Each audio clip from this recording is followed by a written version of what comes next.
بسم الله الرحمن الرحيم الحمد لله رب العالمين والعاقبة للمتقين وأشهد أن لا إله إلا الله ولي الصالحين وأشهد أن محمدا عبده ورسوله صلى الله عليه وعلى آله وصحبه أجمعين أما بعد فلا louange est à Allah subhanahu wa ta'ala.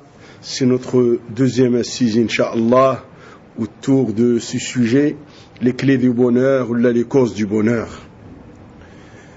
Et comme nous avons vu tout à l'heure, le croyant est entre les bienfaits d'Allah subhanahu wa ta'ala, d'un bienfait à un autre, et les bienfaits d'Allah subhanahu wa ta'ala causent au croyant la reconnaissance à Allah subhanahu wa ta'ala et sa louange.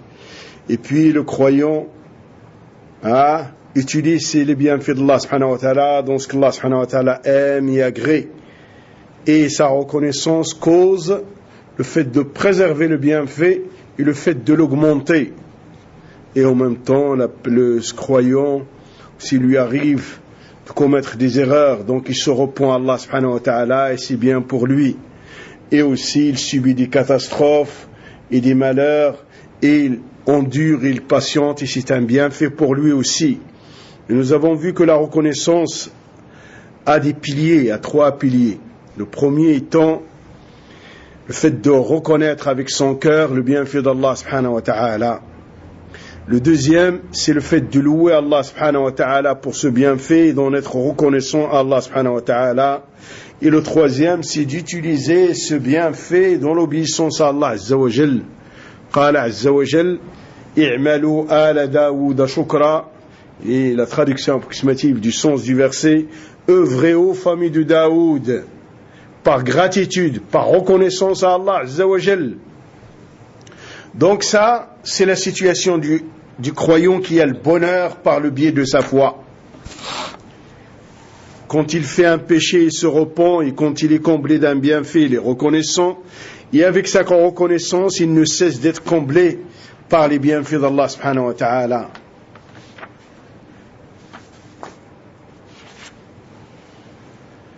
La troisième situation du croyant, c'est que quand il subit une catastrophe ou un malheur, il doit endurer, il doit patienter.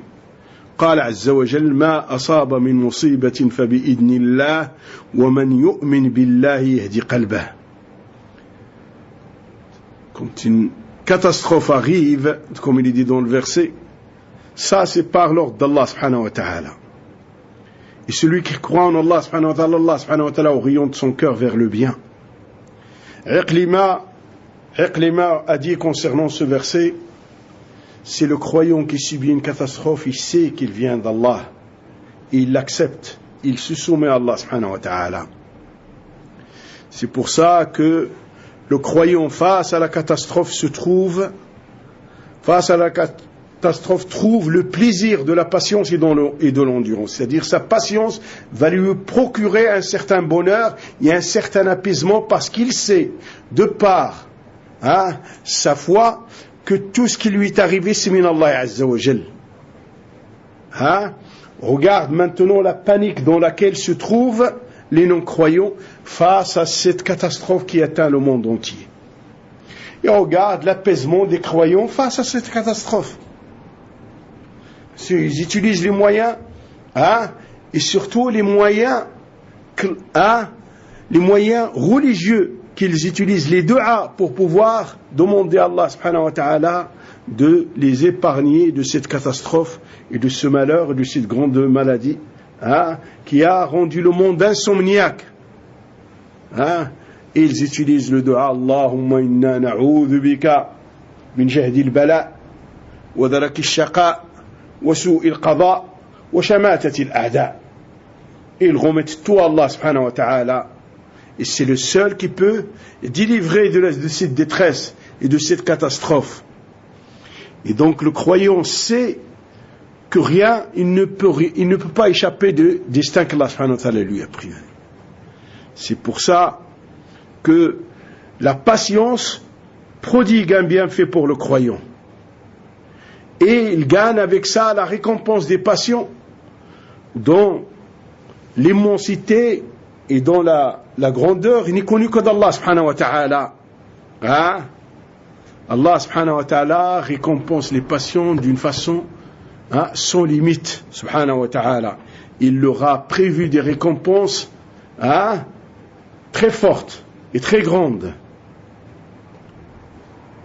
Et donc, voyons que cette situation, le bonheur, en réalité, c'est le fait d'être soumis à Allah subhanahu wa ta'ala, de la parole de notre messager alayhi salatu salam, étonnante la situation du croyant. Et ceci n'est dû qu'au croyant. Quand il est comblé d'un bienfait, il est reconnaissant. Quand il subit un malheur, il patiente, il endure. Et quand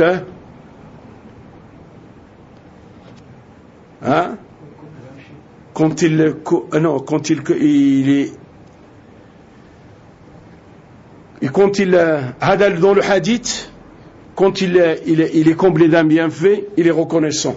Et c'est un bienfait pour lui. Quand il subit un malheur, il patiente, et c'est un bienfait pour lui. En dehors du hadith, comme on dit les hommes de science, les clés de bonheur sont 3. Le repentir, quand on commet des péchés parce qu'on n'est pas infaillible, et la patience, et la reconnaissance à Allah subhanahu wa ta'ala. Donc nous devons méditer les bienfaits d'Allah subhanahu wa ta'ala avec lesquels il nous a comblés. Comment la foi du croyant, comment il est l'origine de l'apaisement et du bonheur et de la quiétude. Et avec tout cela, on sait que la foi, c'est le refuge des croyants. Celui qui a la foi authentique, c'est son refuge dans toutes les situations. Au moment de l'obéissance, il se refuse dans sa foi. C'est elle qui le pousse à obéir à Allah Azza wa Jal. Au moment de la désobéissance, c'est sa foi qui va le stopper. Et qui va lui interdire de transgresser les droits d'Allah parce qu'il sait que c'est pas bon, qu'il en découle un péché. Donc, il revient toujours vers sa foi, c'est la source de son bonheur. Au moment des catastrophes, il se retourne vers sa foi. C'est elle qui lui donne ce soutien moral, ce soutien intérieur, qui l'amène à l'apaisement et qui l'amène aussi au fait d'accomplir les actes adéquats à chaque situation. La foi à l'islam illumine le chemin du croyant. La foi oriente le croyant vers la droiture. Et il avance dans cette vie en étant dans une clairvoyance. Il ne patauge pas. Il n'a pas d'hésitation. Il n'a pas de doute. قال عز وجل وكذلك أوحينا إليك روحا من أمرنا ما كنت تدري ما الكتاب ولا الإيمان ولكن جعلناه نورا نهدي به من نشاء. Dans la traduction approximative du sens du verset, il est dit, et c'est ainsi, nous t'avons révélé une âme. L'âme ici, c'est la révélation. Il l'a appelée l'âme, pourquoi? Parce que l'âme, c'est la vie du corps. Et la révélation, il est appelé ainsi l'âme, parce que c'est la vie du cœur. Les cœurs ne peuvent pas vivre sans la révélation, et sans la mise en application de cette révélation. Donc, c'est ainsi, nous t'avons révélé une âme de notre ordre. Tu n'avais aucune connaissance du livre, ni de la foi. Mais nous en avons fait une lumière, par laquelle nous guidons qui nous voulons parmi le serviteur. Donc, l'orientation, la guider vers la foi et vers la soumission, il vient d'Allah subhanahu wa ta'ala. Donc, il faut la demander à Allah subhanahu wa ta'ala. Et il faut demander à Allah subhanahu wa ta'ala qu'il nous préserve sur cette foi, qu'il nous raffermisse sur cette foi et qu'on ne dévie pas de cette voie de la foi. Le croyant passe dans cette vie par la lumière de la foi et tout ce qu'il rencontre dans ce bas monde, il le traite selon les obligations de la foi. Et il y a un bienfait, le fait de lire et de relire le livre de Cheikh Nasr ad-Din Sa'di rahmatullah alayhi qui s'appelle Ad-Din as-Sahih yuhillu jami' al-mashakil. Il y a un grand bienfait à lire ces livres et à le relire et à le comprendre. Celui de l'érudit Cheikh Saadi rahmatullah alayhi, qui s'appelle La vraie religion et la solution de tous les problèmes. Et tu n'as qu'à méditer cette parole d'un orientaliste occidental qui a dit: si Mohammed était vivant, il réglerait le problème de l'humanité autour d'une tasse de café. Hein? Hada, c'est un ennemi d'Allah qui a dit ça. Et nous devons avoir cette certitude de notre foi. On sait que le bonheur de l'humanité entière, il est dans la soumission à Allah Azza wa Jal. Et qu'on ne peut pas obtenir un bonheur en dehors de la soumission à Allah Azza wa Jal, en dehors du fait d'accomplir la foi, d'accomplir les bonnes œuvres, d'avoir cette croyance authentique et d'accomplir les œuvres que ça implique.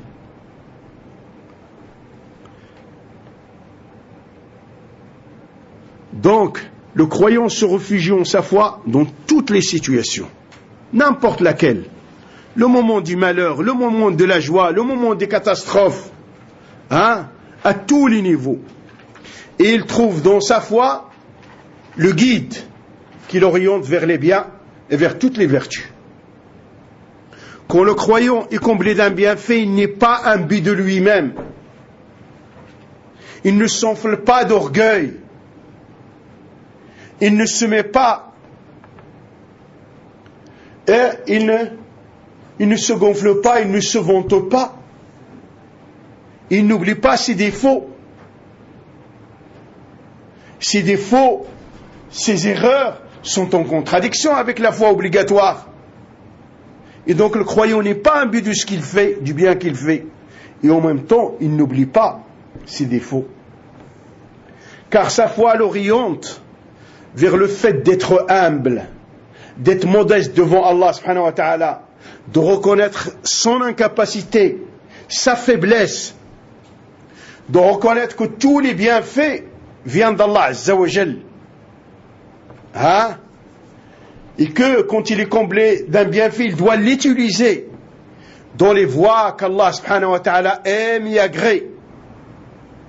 Et donc en agissant ainsi, Allah subhanahu wa ta'ala lui ouvre les portes de la réussite. Et les portes par lesquelles il va arriver à la satisfaction d'Allah. La même chose face à la désobéissance et face à la catastrophe. Sa foi l'oriente vers le fait de se tourner vers Allah et vers le fait d'implorer Allah. Et dans cela, il y a un plaisir pour le croyant de se soumettre à Allah subhanahu wa ta'ala, de s'orienter vers Allah subhanahu wa ta'ala. Le croyant qui a une aqidah authentique contre Allah subhanahu wa ta'ala lui facilite, il lui ouvre la porte de la science bénéfique, hein? Et la science des bonnes œuvres, ou le fait d'être bienfaisant envers les autres, il se réfugie dans sa foi. Et sa foi lui fait savoir, reconnaître que ceci, c'est un bienfait min Allah azza wa jal, qu'il doit reconnaître ce bienfait Allah subhanahu wa ta'ala, louer Allah subhanahu wa ta'ala pour ce bienfait et faire les éloges à Allah subhanahu wa ta'ala comme il sait à sa grandeur. Parce que sans l'aide d'Allah azza wa jal, on n'aurait pu rien faire. Comme ils ont dit les nobles compagnons. Lawla Allahu mahtadayna, wala sumna, wala sallayna. Si ce n'est la grâce d'Allah, on n'aurait pas été guidé, ni on n'aurait pu jeûner, ni on n'aurait pu prier. Hein? Ceux-là, ils ont compris la soumission totale à Allah. Ceux-là ont compris comment se réfugier dans leur foi, dans toutes les situations. Et Allah subhanahu wa ta'ala, il nous a fait qu'il est obligatoire de suivre leur chemin. Hein? قال عز وجل ولولا فضل الله عليكم ورحمته ما زكى منكم من أحد أبدا ولكن الله يزكي من يشاء. Il est dit dans le verset, dans la traduction approximative du sens du verset, si ce n'est pas la grâce d'Allah vous concernant, et les bienfaits avec lesquels Allah subhanahu wa ta'ala vous comble, ainsi que sa clémence sur vous, personne de vous ne serait purifié. Il ne serait bon. Personne. Mais Allah subhanahu wa ta'ala purifie qui il veut. Et met sur le chemin de la droiture et du bien qui il veut subhanahu wa ta'ala. C'est pour ça que nous devons nous rappeler chaque fois qu'on lit dans chacune de nos prières, dans toutes les cas, Iyyaka na'budu wa iyyaka nasta'in. Toi seul nous adorons et auprès de toi seul on cherche aide. Cela te montre qu'on est incapable, qu'on est incapable de faire quoi que ce soit sans l'aide d'Allah Azza wa Jal. Donc nous ne devons pas être imbus de nous-mêmes. Nous devons nous remplir de modestie et de pauvreté face à Allah subhanahu wa ta'ala et de reconnaître que le bien dans lequel on est, il vient min Allah. La guidance, la bonne orientation et d'être bien orienté vient min Allah. D'accomplir les bonnes œuvres vient min Allah. Subir une catastrophe ou un malheur vient min Allah. Et nous devons nous repentir au moment où on fait des erreurs, parce qu'on est faillible. On est défaillible. وقال عز وجل ولكن الله حبب إليكم الإيمان وزينه في قلوبكم وكره إليكم الكفر والفسوق والعصيان أولئك هم الراشدون فضلا من الله ونعمة والله عليم حكيم. Il médite le verset, ce qu'il dit dans sa traduction approximative du sens. Certes, Allah vous a fait aimer la foi. Il l'a embellie dans vos cœurs. Il vous a détesté la mécréance, la perversité, la désobéissance. Ceux-là, ce sont ceux qui sont bien orientés. Et ceci est un bienfait, est une grâce d'Allah subhanahu wa ta'ala pour vous, lui qui sait tout et qui fait les choses à la perfection subhanahu wa ta'ala. Donc tout vient min Allah azza wa jal. Donc le croyant remercie. Il loue Allah subhanahu wa ta'ala qui l'a orienté et qui l'a aidé à accomplir cette adoration. Et donc quand il accomplit un bien, il ne devient pas un but de lui-même. Le fait d'être un but de lui-même, c'est une grande musiba, c'est une grande catastrophe. Il peut amener à la mécréance, il peut amener à dépasser ses limites.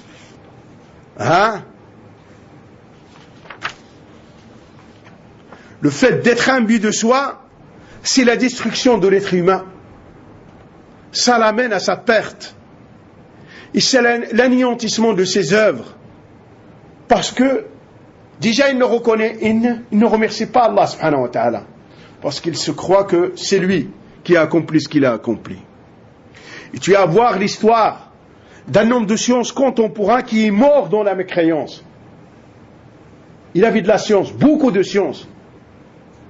Et un jour, il a dit à un autre homme de science, est-ce que je suis arrivé à Ibn Taymiyyah ou est-ce que j'ai dépassé Ibn Taymiyyah? Ça prouve quoi? C'est qu'il était imbu de lui-même. Il s'appelle Abdullah al-Qasimi. Et cet homme qui défendait le monothéisme auparavant et qui combattait les déviants et l'associationnisme est mort apostat. Les livres qu'il a écrits pour le bien de l'islam, pour la défense du monothéisme, après il a écrit des livres contre l'islam. Et il est mort apostat. Avec sa science. Qu'est-ce qu'il en est de nos autres pauvres ignorants? Comment nous devons-nous être devant Allah Azza wa Jal? Nous devons reconnaître notre incapacité, notre besoin constamment d'Allah Azza wa Jal. Et demander à Allah subhanahu wa ta'ala de ne pas nous laisser libres à nous-mêmes, ne serait-ce qu'un clin d'œil. C'est très dangereux pour nous. Dites livré à nous-mêmes. Quand Allah comble quelqu'un par l'obéissance et par l'accomplissement du bien, il doit tout de suite reconnaître ce grand bienfait à Allah et reconnaître que c'est une réussite avec laquelle Allah il l'a comblé. Et d'implorer Allah et de le louer et de l'implorer pour lui augmenter ses bienfaits, et de reconnaître constamment les bienfaits d'Allah subhanahu wa ta'ala le concernant. Et c'est ça qui prodigue le bonheur aux croyants, qui lui donne cet apaisement, cette quiétude, cette sérénité intérieure. Et quand il tombe dans la désobéissance, sa foi l'oriente vers le repentir, l'oriente vers le fait d'avoir de la pudeur devant son souverain subhanahu wa ta'ala et devant Allah subhanahu wa ta'ala, et de revenir vers Allah. Et cette fois, il se retourne vers Allah azza wa jal, prodigue à la personne le bonheur du repentir, le bonheur de revenir vers Allah, le bonheur d'écraser son orgueil et de ne pas être un but de soi. C'est pour ça, si la personne ne perfectionne pas ce point de l'obéissance et la désobéissance, il ne perfectionne pas le retour vers Allah et le repentir, cela peut être néfaste pour lui. Des fois, la personne, par son accomplissement de l'obéissance, il est imbu de lui-même. Et cette obéissance le détruit. Et des fois, la désobéissance peut être une porte du bien pour la personne. S'il se repent d'un repentir sincère et qu'il revient vers Allah subhanahu wa ta'ala d'un retour véridique. Regarde beaucoup d'exemples autour de toi dans ce monde.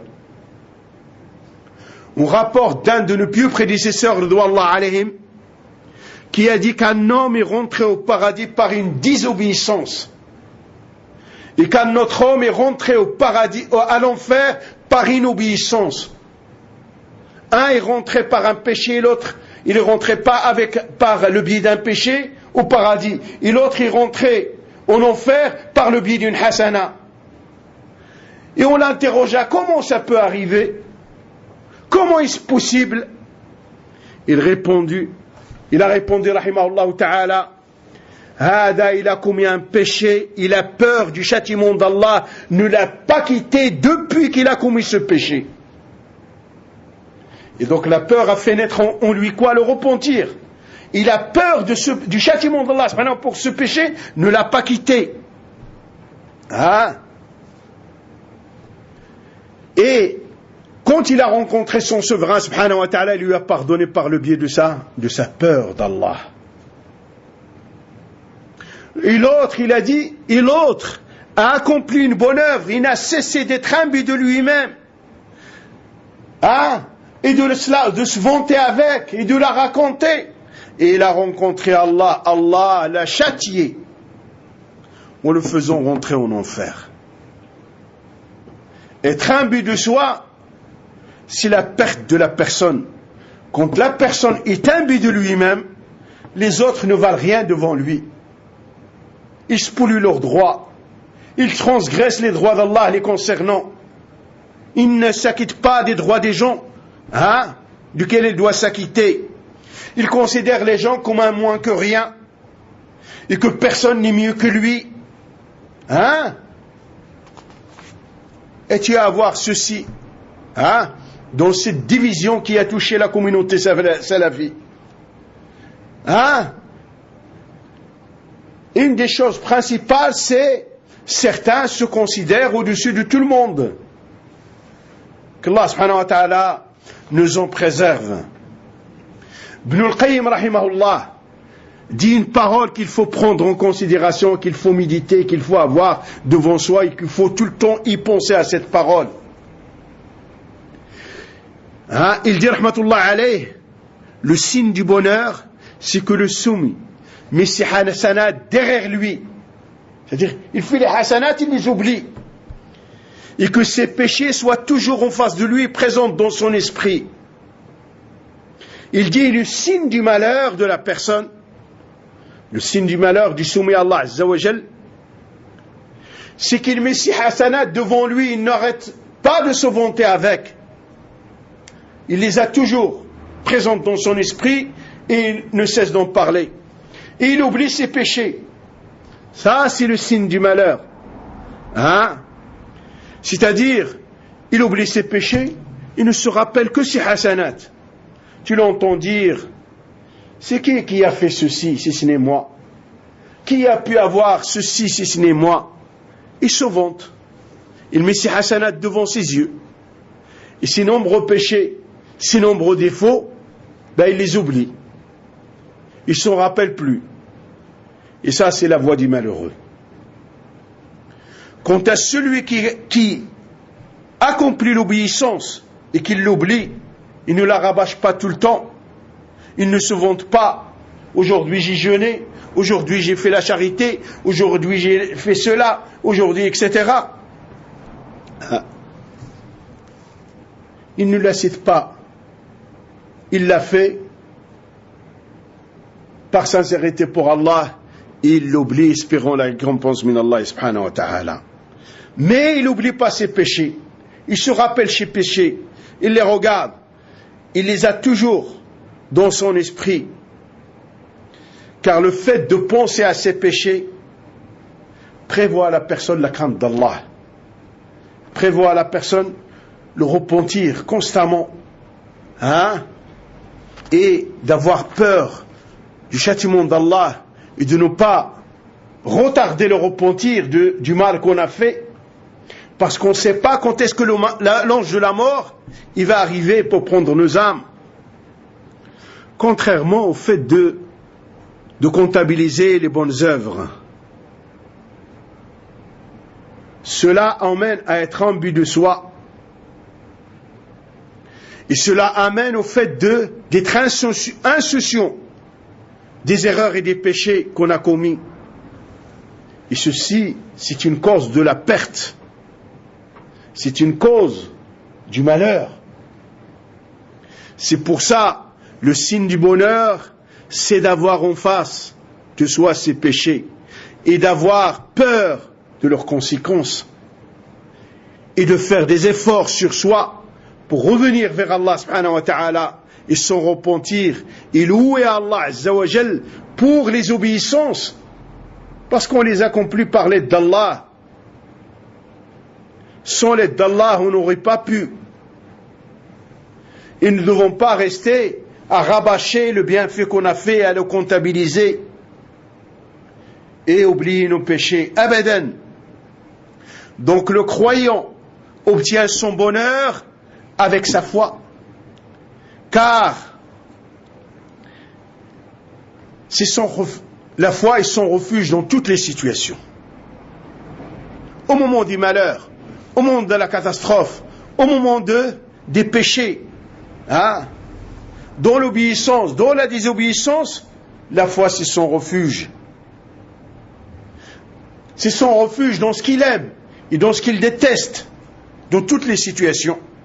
Et sa foi le guide, l'oriente vers la solution et vers l'œuvre qu'il doit accomplir et comment il doit se comporter. Et nous devons nous pencher d'une façon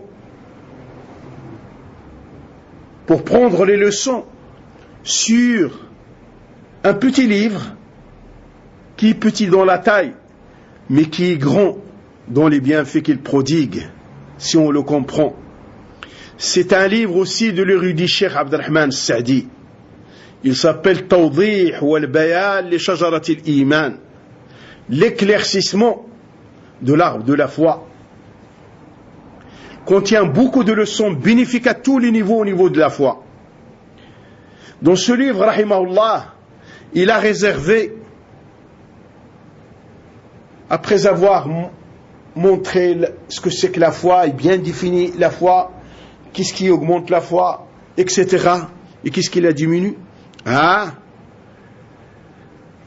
Et il a montré que la foi, c'est le refuge pour les croyants à tous les niveaux et dans toutes les situations.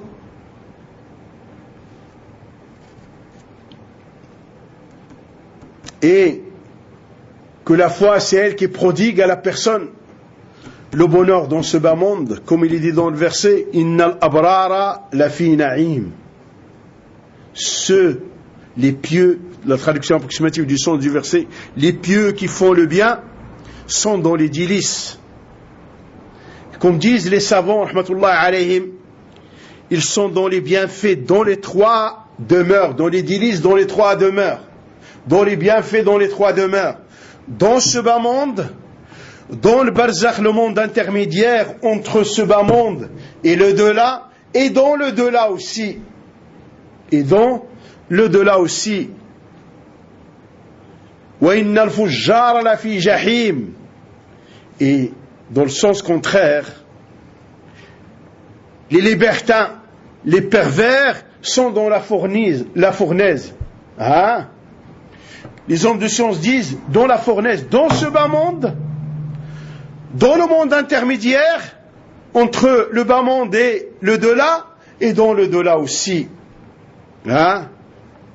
Donc nous devons nous pencher sur ce livre, nous montre les bienfaits avec lesquels sera comblé celui qui accomplit sa foi. Qu'est-ce qu'il attend, hein? Et comment augmenter sa foi.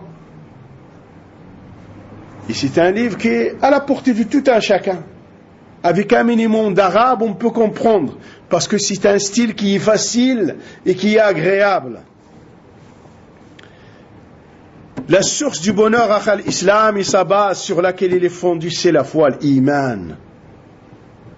Le serviteur, il est soumis à Allah subhanahu wa ta'ala, a besoin d'accomplir l'iman. Et dans toutes les situations de sa vie, il faut que ça soit son refuge dans toutes les situations. Comme l'explique Cheikh Sa'di rahmatullah alayhi dans son livre Shajarat al-Iman. Et c'est aussi la signification de la parole que nous avons vue auparavant, la parole de Ibn Taymiyyah rahmatullah alayhi, qui dit la foi en Allah et en son messager, c'est la synthèse et la base du bonheur. C'est la synthèse et la base du bonheur. Ce bonheur intérieur et cet apaisement intérieur s'obtient en se réfugiant dans sa foi, en mettant en application ce qu'implique la foi. Et la foi, ce sont des croyances, des paroles et des actes. La foi, c'est tout ça. C'est un ensemble, ce sont des croyances sur lesquelles le cœur du croyant est noué. Et des actes du cœur aussi, comme l'espoir, mettre sa confiance en Allah, etc. Et c'est aussi la parole de la langue, comme le fait d'attester qu'il n'est digne d'être adoré à Allah, la lecture du Coran, les glorifications d'Allah, et ainsi de suite, le fait d'ordonner le bien, de blâmer le mal, en orientant les gens, en exhortant les gens. Et c'est aussi des œuvres qu'on fait, la prière, le fait d'enlever le mal sur le chemin, et ainsi de suite. Tout ce que Allah subhanahu wa ta'ala aime et agrée. Donc la base du bonheur du soumis à Allah est dans sa foi en son Seigneur subhanahu wa ta'ala et en son messager, et dans l'accomplissement des obligations de la foi et de ses surrogatoires. Les obligations, et on rajoute aux obligations tout ce qui est surrogatoire qu'on peut faire. Les prières obligatoires, on rajoute à ça tout ce qui est surrogatoire qu'on peut faire. Le jeûne obligatoire et les jeûnes surrogatoires, et ainsi de suite. La zakat obligatoire et la charité surrogatoire, et ainsi de suite.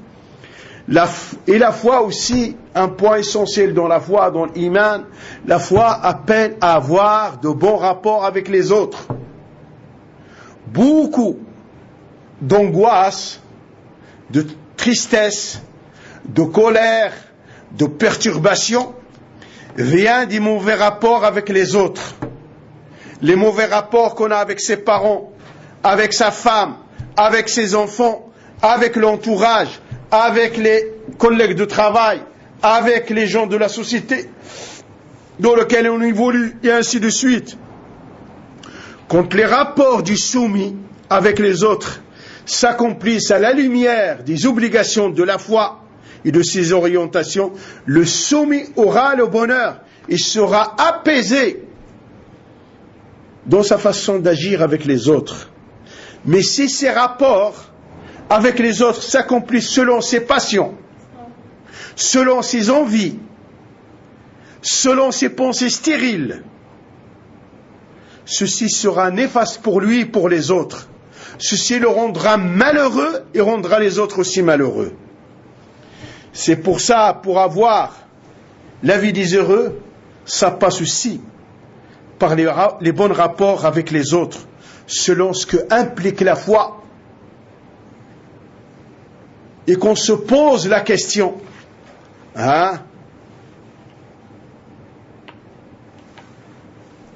vers quoi nous oriente la foi dans les rapports avec les autres?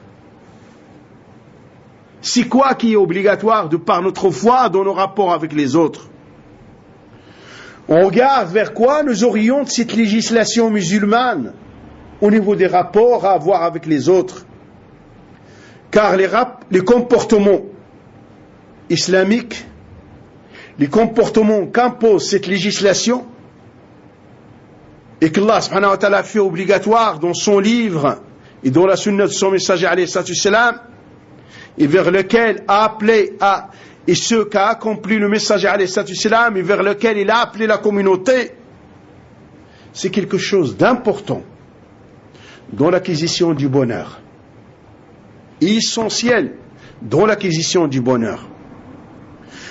Sans les comportements de l'islam, le bonheur ne s'obtient pas. La personne sans les comportements, sans un noble comportement musulman, sera malheureux et rendra les autres malheureux. Celui qui est mauvais dans son comportement est malheureux et rend les autres malheureux. Et quand il est doté d'un bon comportement, il sera apaisé intérieurement, il apaisera les autres aussi avec lui. Il sera dans la quiétude et il sera source de quiétude des autres. Donc le bonheur par le biais de la foi impose soumis à Allah de s'acquitter des obligations de la foi au niveau du comportement et des rapports avec les autres, pour qu'il puisse combler, pour qu'il puisse être comblé de ce bonheur de la meilleure des façons. Dans ce sens, il y a une belle parole de Cheikh l'Islam, le Taymiyyah rahmatullah alayh, qu'il faut méditer. Il dit, le bonheur par le biais des rapports avec les autres, il dit concernant le bonheur par le biais des rapports avec les autres, c'est que tu agisses avec eux pour Allah. C'est que tu agisses avec eux pour Allah. Et dans ton rapport avec eux, ton espoir doit être en Allah et non pas en eux. Et tu crains Allah dans ton rapport avec eux. Et tu ne les crains pas eux. Tu crains Allah dans ton rapport avec eux. Et tu te comportes avec eux en attendant la récompense d'Allah et non pas leur récompense. Et tu ne leur fais pas subir de préjudice par crainte d'Allah. Ainsi doivent être nos rapports avec les autres. Si nous voulons être apaisés intérieurement et avoir l'apaisement par le biais des rapports avec les autres, nous devons être ainsi avec les autres. Ça, c'est une noble parole de ce grand imam pour obtenir le bonheur par le biais des rapports avec les autres et pour avoir l'apaisement intérieur. C'est pour ça que le messager de la clémence alayhi salatu wassalam a dit, le musulman, c'est celui qui épargne aux musulmans le mal de sa langue et de ses mains. Il leur épargne le mal de sa langue et le mal de ses mains. Et le croyant, c'est celui avec qui les gens se sentent en sécurité. Et c'est un hadith rapporté par l'imam Bukhari et l'imam Muslim. Donc la foi prodigue le bonheur et aussi la quiétude et la plénitude quand elle est observée dans les rapports avec les autres. Mais celui qui n'agit pas avec les autres selon les directives de la foi sera malheureux et rendra les autres aussi malheureux. Et tu peux le constater à une petite échelle, dans les rapports que certains ont avec leurs femmes, comment les femmes sont malheureuses et comment aussi ils sont malheureux. Et ceci aussi se voit sur les enfants.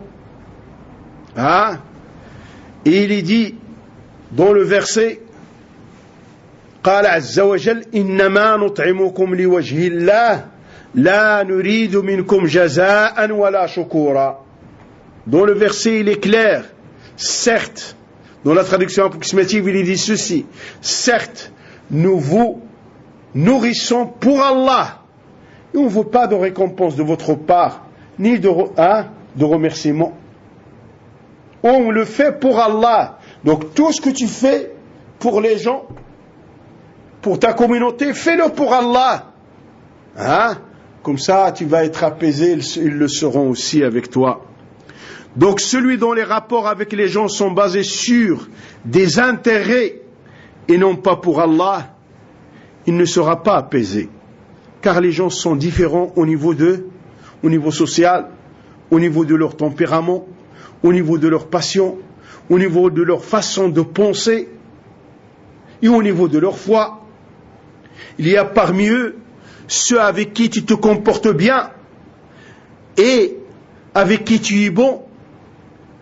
Il est en train de te creuser un trou pour t'y faire tomber. Il est en train de comploter pour toi ou contre toi. Il est en train de comploter plutôt contre toi. Si tu es bon avec eux pour quelque chose que tu espères obtenir d'eux, tu vas être choqué, tu vas être déçu par une réaction ou un comportement que tu n'attendais pas. Et ceci va te rendre triste, il va te rendre malheureux. Mais si tu te comportes avec eux pour Allah, est-ce que tu fais vis-à-vis d'eux, tu le fais pour Allah et tu n'attends rien de leur part, ni récompense, ni reconnaissance, tu vas être apaisé à cause de ta foi et à cause de l'espoir que tu as mis en Allah subhanahu wa ta'ala dans ce rapport que tu as avec les autres. Donc le bonheur avec la foi dans les rapports avec autrui, c'est que tu te comportes avec eux selon ce que te dicte le livre d'Allah et la sunna du prophète alayhi salatu wassalam, et non pas pour un intérêt mondain ou pour un but que tu veux obtenir de leur part. Sa'di rahimahullah, dans sa poésie Sayru ila dar al-akhirah, poésie qu'il a écrit, qui peut être intitulée ainsi, le cheminement vers Allah et le delà. Il a commencé cette poésie ainsi: Sa'id alladhina tajannabu subul ar-rada wa tayammamu limanazil ar-ridwan. Il a commencé ainsi par ce vers: ils ont eu le bonheur, ceux qui ont évité leurs mauvaises voies, qui ont évité les mauvaises voies et qui se sont orientés vers les degrés de la satisfaction d'Allah, et qui ont pris le chemin de l'obéissance à Allah Azza wa Jal. Dans cette poésie, rahimahullah, il a cité les qualités de ceux qui auront le bonheur. Il a cité dans cette poésie les qualités et les caractéristiques de ceux qui vont obtenir le bonheur dans ce bas monde et dans le delà. Cheikh l'Islam, Ibn al-Qayyim, rahimahullah, a réservé un merveilleux chapitre dans Zad al-Ma'ad.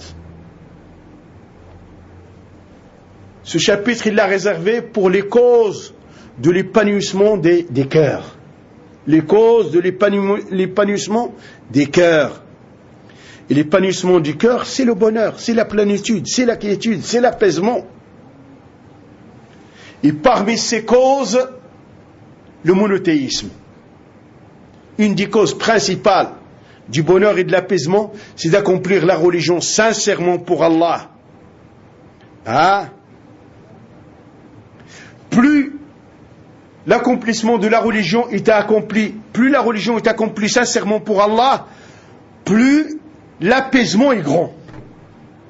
Selon la grandeur de l'accomplissement de la religion sincèrement pour Allah sera la grandeur du bonheur et de l'apaisement de la personne.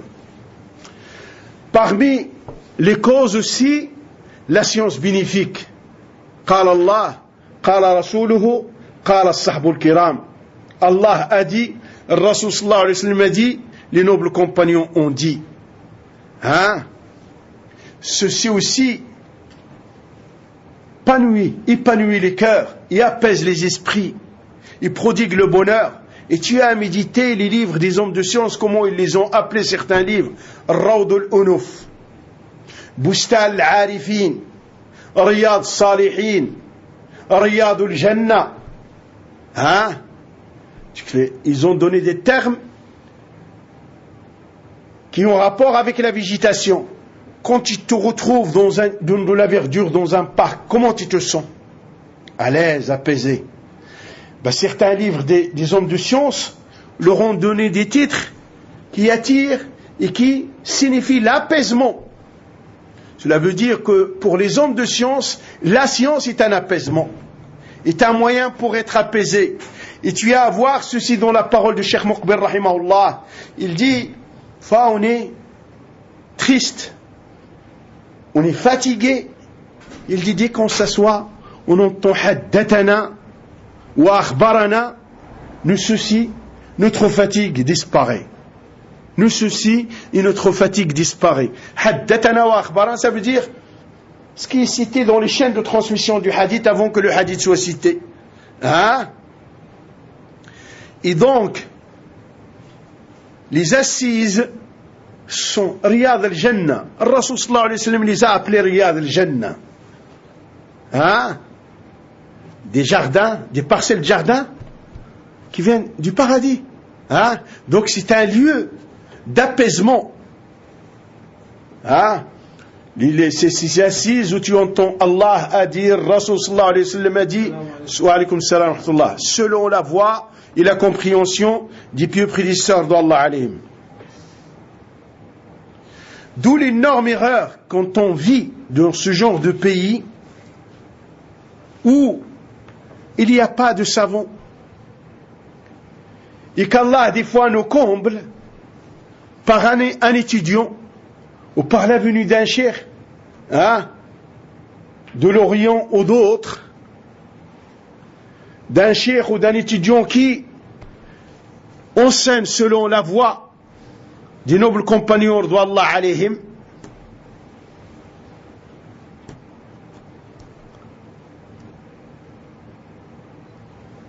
et qu'on déserte ces assises, on passe à côté d'un grand bien.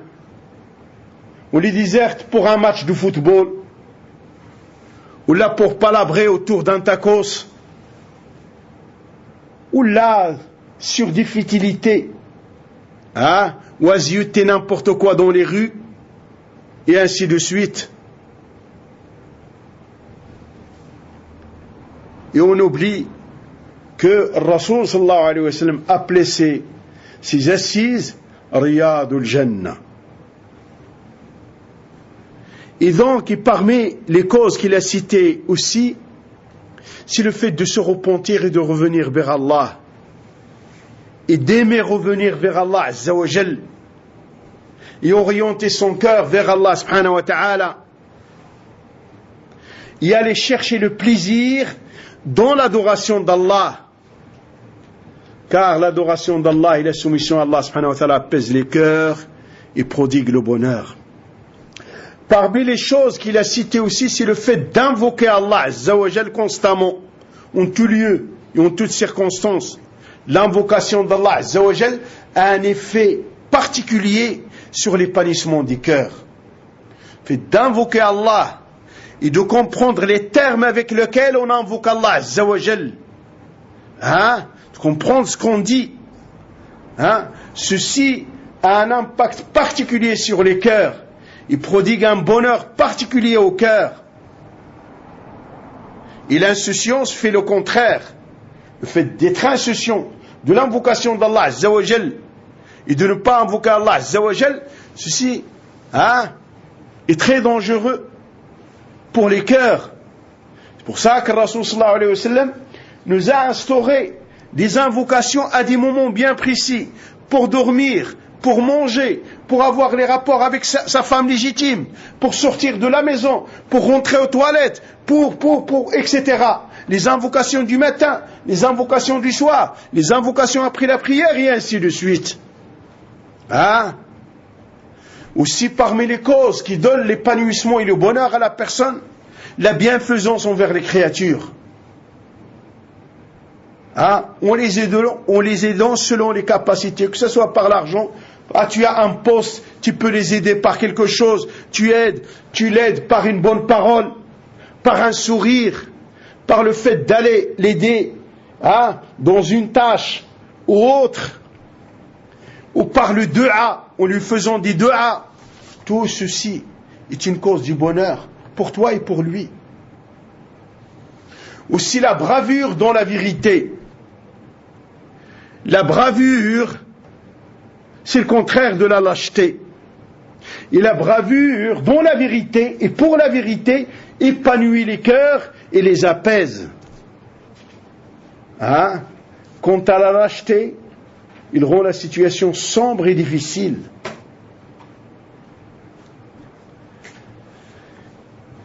Il a cité aussi une cause très importante, Ibn al-Qayyim rahmatullah alayh, dans Zad al-Ma'ad, c'est de purifier son cœur d'une mauvaise qualité. La rancune, l'orgueil, la haine, la jalousie. Tu dois faire un travail constant sur ton intérieur et d'essayer de purifier et d'enlever le mal qu'il y a dedans. Et ça, personne ne peut le faire à ta place. Il n'y a que toi qui dois faire des efforts constamment sur toi-même. Et aussi s'éloigner de zéter ce que Allah subhanahu wa ta'ala interdit. Surtout que maintenant c'est facile avec ces téléphones. La personne, vas-y, il ne fait pas attention. Combien d'images haram il passe devant lui. Avant c'était la télé. Maintenant c'est plus grave encore avec ces téléphones. Faire très attention à ça. Et regarde comment on est devenu accro au téléphone. Dès que la personne dit salam alaykoum, il sort son téléphone. Si on était accro au livre d'Allah, il y a la lecture du livre d'Allah, comme on l'est sur le téléphone, on serait dans une autre situation. Et regarde comment on est accro à ça, à ces téléphones. À peine salam alaykoum, khlas. Comment ils étaient nos plus prédécesseurs d'Allah alayhim? Ils n'avaient pas tout ça. Et comment ils étaient dans leur bonheur, dans leur épanouissement? Téléphone, tu peux l'utiliser pour le bien. Mais il faut savoir, pas au détriment des devoirs d'Allah, pas au détriment des choses. Il faut que tu fasses attention à ce que tu zutes là-dessus, à ce que tu écoutes là-dessus, à ce que tu propages aussi. Des fois, il y a une information qui arrive et tu l'envoies. Hier, après Salat al-Isha, je reçois un message. Et c'est n'importe quoi. C'est rigoler sur cette catastrophe qu'a subit le monde. Et la personne la propage comme ça. Cette leçon Allah subhanahu wa ta'ala, cette maladie, et cette épreuve, Allah subhanahu wa ta'ala, il l'a envoyé à l'humanité pour se réveiller et pour prendre conscience de la situation dangereuse dans laquelle on est. Et là, il en rigole. C'est pas un non-musulman, c'est un musulman. Il en rigole. Alors qu'il y a beaucoup de monde qui vont être privés d'une grande adoration durant le mois de Ramadan, qui est le fait de faire la Umrah. Et que beaucoup de monde sont en privé maintenant, à certaines heures de la journée et du soir, et privé d'aller s'asseoir pour chercher son apaisement et sa quiétude, un peu en invoquant Allah, dans la Rawda, cet endroit qui se trouve entre le minbar du prophète alayhi salam et les appartements de ses femmes. Et ça, en soi, c'est une catastrophe. Et ça ne fait rien. Ça veut dire que les cœurs, si on rigole de cette épreuve que Allah subhanahu wa ta'ala nous a envoyée et que ça ne réveille pas, ça veut dire que nos cœurs sont scellés. Nous devons faire très attention parce que c'est une situation très dangereuse. Et donc nous devons, parmi les choses qui causent l'épanouissement intérieur, s'éloigner de zioter n'importe quoi et éviter le surplus de palabres dans les futilités. Ils dirent, nous avons dit, ils ont dit, et n'importe quoi, et passer le temps dans n'importe quoi. Et éviter le surplus de bouffe et de sommeil, car toutes ces choses se transforment en douleur, se transforment en regret dans le cœur, et oppriment les cœurs, ils les rendent serrés, ils donnent l'angoisse. Et d'autres choses qu'il a citées, rahimahullah. Il faut revenir à Zad al-Ma'ad. Au début du 12e tome, il y a ce chapitre, l'épanouissement des cœurs. Il ne faut pas oublier non plus l'arme fatale, Dua, car elle est la clé de tout le bien et de tous les bonheurs dans ce bas monde et dans le delà. Et nous avons vu auparavant que le bonheur est entre les mains d'Allah. Donc il faut le demander à Allah Azza wa Jal. Et donc le soumis à Allah subhanahu wa ta'ala doit demander constamment et avec insistance, insister, son bonheur, son épanouissement, sa quiétude à Allah subhanahu wa ta'ala. Constamment il doit la demander à Allah.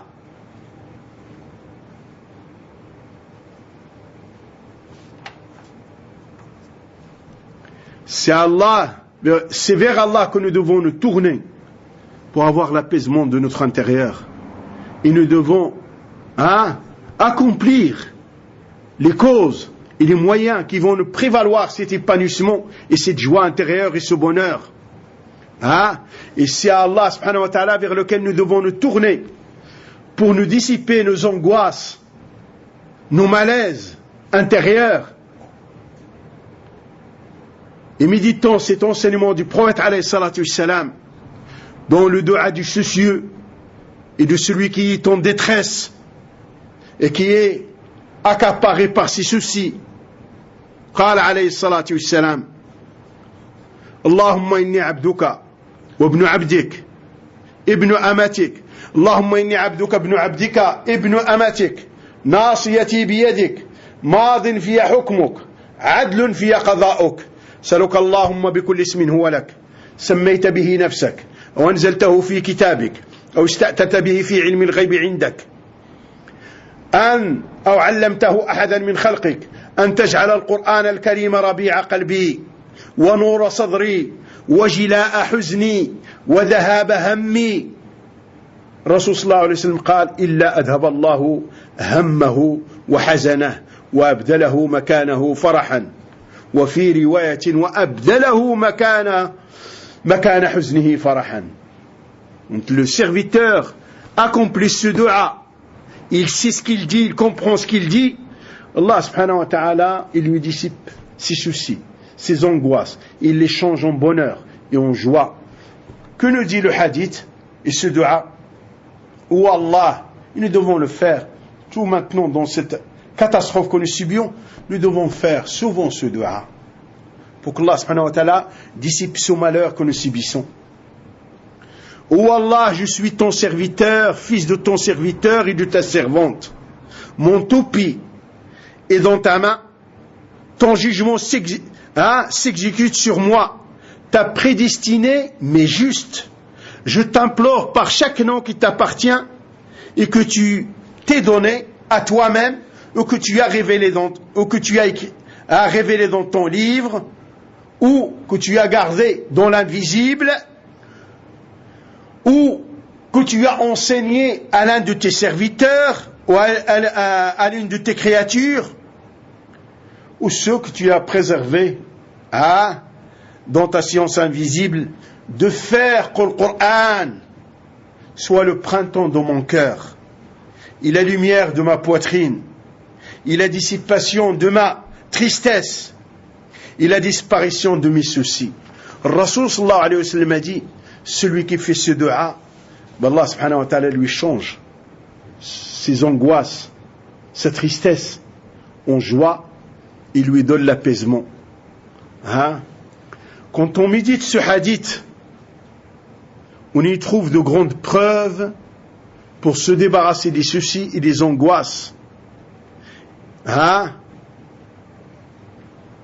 Et que cela s'obtient par 4 choses qui sont dans ce noble hadith. L'accomplissement de la soumission totale à Allah. Je suis ton soumis, le fils de ton soumis et le fils de ta soumise. Abduka, ibn abdik, ibn amatik. Ça, c'est la première chose. La deuxième, la foi en le destin. Hein? Si Allah veut quelque chose, il va exister. S'il ne le veut pas, il n'existera pas. Madin fiya hukmuk, adlun fiya qada'uk. La prédestinée est juste. Ta prédestinée pour moi est juste. Donc le croyant face à cette catastrophe, la soumission à Allah. Hein? Et de demander à Allah subhanahu wa ta'ala, c'est tout. De prendre les moyens pour se préserver. Et l'arme fatale qu'il ne faut pas oublier, c'est de s'en remettre à Allah subhanahu wa ta'ala. Et que si nous devons être touchés par cette épidémie, on sera touchés. Hein? Et c'est Allah subhanahu wa ta'ala préservé de nous préserver, nous serons préservés. Premièrement, la soumission à Allah. Deuxièmement, la foi, correctant le destin d'Allah. Que rien ne peut se passer dans cet univers sans que Allah subhanahu wa ta'ala ne l'ait voulu. Et aussi, la troisième, c'est la foi en les noms et les attributs d'Allah. On les sublimes noms d'Allah et on les hauts attributs et les hautes qualités d'Allah subhanahu wa ta'ala. Et de connaître leur signification et de le mettre en application. Quand tu sais qu'il est Samir, il entend tout. Tu ne dois pas faire entendre Allah subhanahu wa ta'ala ce qu'il n'aime pas et ce qu'il n'agrée pas. Comme insulte, comme chant, et ainsi de suite, comme calomnie, comme médisance, comme colportage, et ainsi de suite. Tu sais qu'il voit tout, ne fais pas n'importe quoi. Parmi les actes que Allah subhanahu wa ta'ala n'aime pas et n'agrée pas. Tu sais qu'il sait tout, alors tu dois préserver. Il faut les mettre en application. Préserver les droits d'Allah subhanahu wa ta'ala et s'éloigner de tout ce qu'il a interdit. Hein? La foi en ses sublimes noms. Et tu la vois, As'aluka Allahumma bi kulli ismin huwa lak. Je te demande à Allah par tous noms que tu t'es donné, hein? Ou que tu as enseigné à l'une de tes créatures, ou que tu as fait descendre dans ton livre, ou que tu as réservé dans l'invisible. Hein? Parce qu'il y a des noms, on ne les connaît pas. Ils sont dans l'invisible que Allah subhanahu wa ta'ala s'est préservé. Hein? Et aussi, la quatrième chose, c'est s'occuper et donner l'importance au Coran. Car le Coran, c'est le printemps des cœurs, la lumière du poitrine et l'éclaircissement pour les âmes et l'apaisement des âmes. Et il t'oriente vers tout le bien. Inna hadha al-Qur'an yahdi lillati hiya aqwam. Ce Coran guide vers la droiture. Il n'y a pas un bien ou une droiture vers laquelle ne guide pas le Coran. Tout le bien et toute la droiture, elle est stipulée dans le Coran. Hein? فَإِمَّا يَأْتِيَنَّكُمْ مِنِّي هُدًى فَمَنِ اتَّبَعَ هُدَايَ فَلَا يَضِلُّ وَلَا يَشْقَى. Quand il vous arrivera ma révélation, hein, celui qui l'a mis en application ne sera ni égaré ni triste. Nous devons méditer ces 4 points qu'il y a dans ce hadith, ce noble hadith du messager alayhi salatu wassalam. Ah, ce hadith, celui qui le fait et qui comprend ce qu'il dit il s'oriente vers Allah avec un cœur éveillé, pas un cœur distrait, ça va dissiper ses soucis, sa tristesse, ses inquiétudes, son angoisse, et ça va lui prodiguer à son âme, à son cœur, l'apaisement, la quiétude, la joie, le bonheur et la plénitude.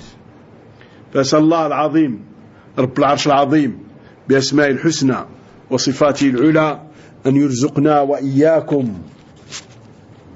انشراح الصدر. سألوه سبحانه وتعالى أن يكرمنا وإياكم بانشراح صدورنا. سألوه سبحانه وتعالى أن يرنا وإياكم الحق حقا ويرزقنا اتباعه، ويرنا وإياكم الباطل باطلا ويرزقنا اجتنابه. سألوه سبحانه وتعالى بأسماء الحسنى أن يحفظنا وإياكم وأن يخرجنا وإياكم من هذه البلاد سالمين غالمين. اللهم إنا نعوذ بك من جهد البلاء ودرك الشقاء وسوء القضاء وشماتة الأعداء. اللهم إنا نعوذ بك من جهد البلاء ودرك الشقاء وسوء القضاء وشماتة الأعداء. اللهم إنا نعوذ بك من جهد البلاء ودرك الشقاء وسوء القضاء وشماتة الأعداء. وسبحانك اللهم وبحمدك أشهد أن لا إله إلا أنت أستغفرك وأتوب إليك. وصل اللهم وسلم وبارك على محمد وعلى آله وصحبه أجمعين. بارك الله فيكم وأحسن الله لكم، جزاكم الله خيرا.